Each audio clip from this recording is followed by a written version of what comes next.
नमस्कार साथियों, आप सभी का स्वागत है आपके अपने परिवार, अपने यूट्यूब चैनल पर। मैं अमित।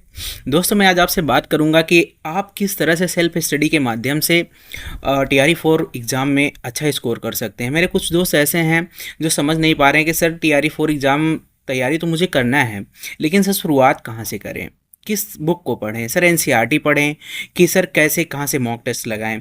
आज मैं उन्हीं सब के बारे में आप सबसे बात करूंगा। ये वीडियो बहुत ही छोटी होने वाली है लेकिन बहुत ही हेल्पफुल होने वाली है। कृपया अंत तक बने रहिएगा। तो चलिए शुरू करते हैं। दोस्तों, सबसे पहले मैं बात करूंगा कि आपको करना ये है कि पहले 4 बार, अभी तक जैसा कि आप जानते हैं 4 बार पेपर हुआ है टीआरई 4 का, मतलब टीआरई 4 से पहले 4 बार पेपर हुआ है। तो आपको चारों पेपर को लेना है और ध्यान से सिर्फ आपको ये एनालिसिस करना है कि बीपीएससी किस टॉपिक पे या किस सब्जेक्ट पे कितने प्रश्न पूछ रहा है आपसे। जैसे हिस्ट्री के कितने प्रश्न पूछ रहा है, ज्योग्राफी से कितने प्रश्न पूछ रहा है, पॉलिटी से कितने प्रश्न पूछ रहा है, मैथ रीजनिंग के कितने फिक्स पैटर्न है, कितने कितने प्रश्न आ रहे हैं। इसके बाद आपको ये सब देखते हुए फिर आपको डिसाइड करना है कि हिस्ट्री के टॉपिक कौन से पढ़ने हैं। आप चारों पेपर से ही डिसाइड करिए। मान लीजिए टीआरई 1 में थोड़ा सा एनसीईआरटी ज़्यादा हुआ था, लेकिन बाद में उन्होंने पैटर्न को बदला है। प्योर एनसीईआरटी नहीं आ रही है, कुछ आपको कंपटीशन लेवल भी दे दे रहे हैं, कुछ एनसीईआरटी का भी दे दे रहे हैं। लेकिन अब आपको डिसाइड करना है कि किस सब्जेक्ट से कितने प्रश्न आ रहे हैं। तो सबसे पहले आपको ये नोट डाउन करना है अच्छे से।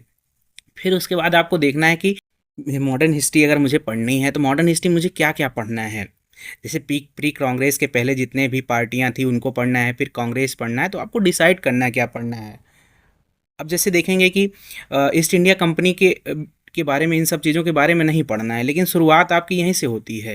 लेकिन आपको पढ़ना नहीं है वो, क्योंकि वो प्रश्न में नहीं आते हैं। हिस्ट्री में सिर्फ मॉडर्न हिस्ट्री आपको पढ़नी है।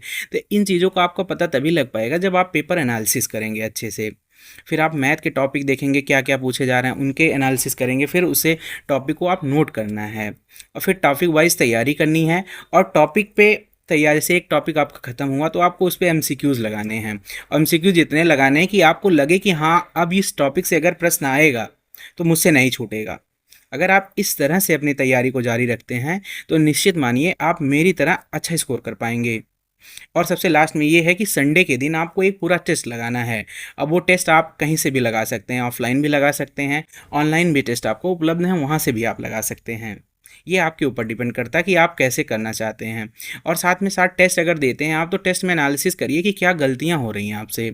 ये काम आप संडे के दिन एक टेस्ट ज़रूर लगाइए एग्ज़ाम से अभी पहले पहले।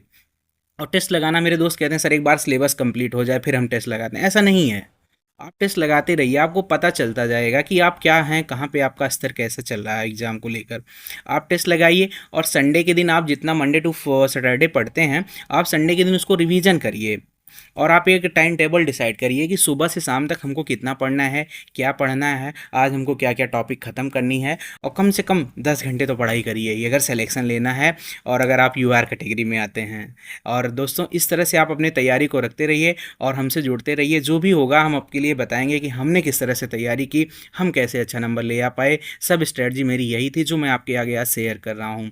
अगर दोस्तों वीडियो अच्छी लगे तो लाइक करें, शेयर करें और सब्सक्राइब करें। धन्यवाद।